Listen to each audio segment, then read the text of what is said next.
आम इंतखाबात के लिए कागजात नामजदगी जमा कराने का अमल मुकम्मल। अगले मरहले में 25 से 30 दिसंबर तक स्क्रूटनी का अमल होगा। FIA, नैब और दीगर तहकीकाती इदारों से उम्मीदवारों की छानबीन करवाई जा रही है। कागजात की जांच पड़ताल के लिए उम्मीदवार या इसके तजवीज़ या तायद कुनिंदा का मौजूद होना ज़रूरी करार। उम्मीदवार का क्रिमिनल रिकॉर्ड सामने आने पर फॉर्म मुस्तरद कर दिया जाएगा।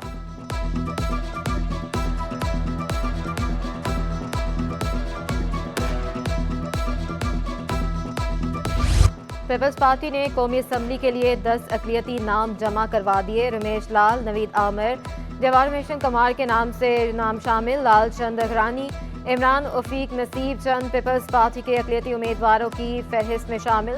जाफर जॉर्ज, बसरवुड, एडविन मसीह और बहारी लाल का नाम भी शामिल। बिलावल भुट्टो, लाड़काना, कंबर और लाहौर से उम्मीदवार कौमी असम्बली। आसिफा भुट्टो के कागजात जमा नहीं करवाए गए। पीपल्स पार्टी सिंध के जनरल सेक्रेटरी वकार मेहदी ने मखसूस नशिस्तों की तरजीही फहरिस्त भी जमा करा दी।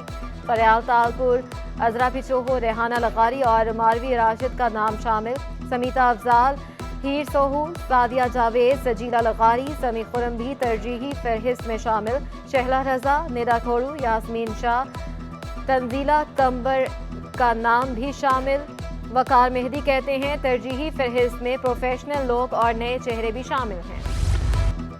MQM के खालिद मकबूल सदीकी NA 249, 248 और 250 से उम्मीदवार। फारूक सत्तार ने NA 240 से कागजात नामजदगी जमा करवाए। मुस्तफ़ा कमाल NA 242, शहबाज शरीफ ने भी इसी हल्के से कागजात जमा करवा दिए।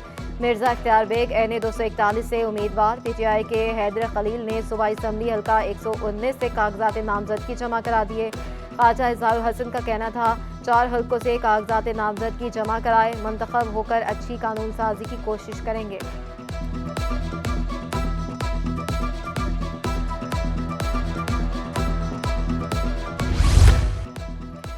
GDA ने भी तरजीही लिस्ट इलेक्शन कमीशन में जमा करा दी। सिंध असम्बली के लिए खातीन के 16, कौमी असम्बली के लिए 10 नाम शामिल।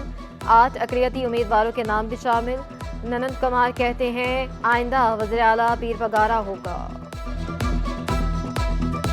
टाइप 1 वाइल्ड पोलियो वायरस पाया गया। कराची जनूबी के सैंपल्स 13 सितंबर, 16 अक्टूबर और 7 नवंबर को पॉजिटिव निकले। हिजरत कॉलोनी से पोलियो टेस्ट के लिए नमूना 4 दिसंबर को लिया गया था। महंगाई ने गरीब से उसकी सस्ती सवारी भी छीन ली। मोटरसाइकिल साज कंपनियां साल भर कीमतें बढ़ाती रहीं। 70 सीसी चीनी मोटरसाइकिल भी 1,05,000 की हो गई। 1 to 5 39,000 इजाफे के साथ 1,57,000 की हो गई। यामाहा 3,96,000 से 4,74,000 तक पहुंच गई। सुजुकी 3,52,000 से 5,47,000 रुपये तक पहुंच गई। अब्दुल्ला शारी कहते हैं रवां साल मोटरसाइकिल 55% महंगी हुई।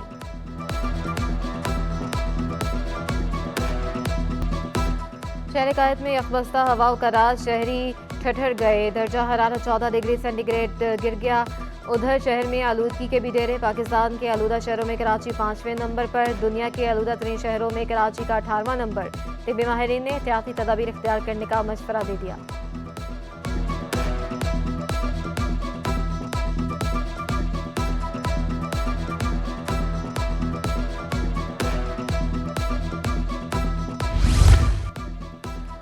सर्दी की शिद्दत बढ़ते ही लकड़ी भी महंगी हो गई। लकड़ी 22 से बढ़कर 28 रुपये किलो तक पहुंच गई। फी मन लकड़ी की कीमत में 250 रुपये इजाफा। फी मन लकड़ी 850 से बढ़कर 1100 रुपये तक पहुंच गई। टाल मालिक के मुताबिक लकड़ी के ताजरों ने मसनूई किल्लत पैदा करना शुरू कर दी है।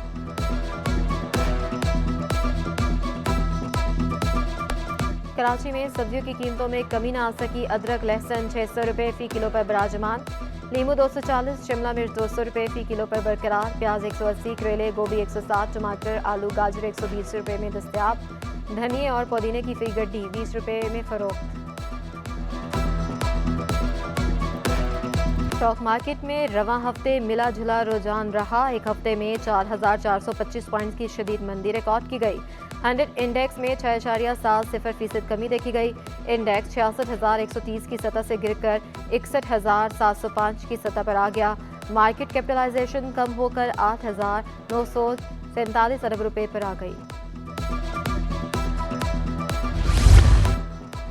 फर्नीचर एक्सपो में 50% डिस्काउंट का दावा झूठ निकला। 50% डिस्काउंट झांसा देने के लिए था। डिस्काउंट के नाम पर मायूसी मिली। शहरियों का शिकवा, कहते हैं एक्सपो में फर्नीचर महंगा और मार्केट में सस्ता है।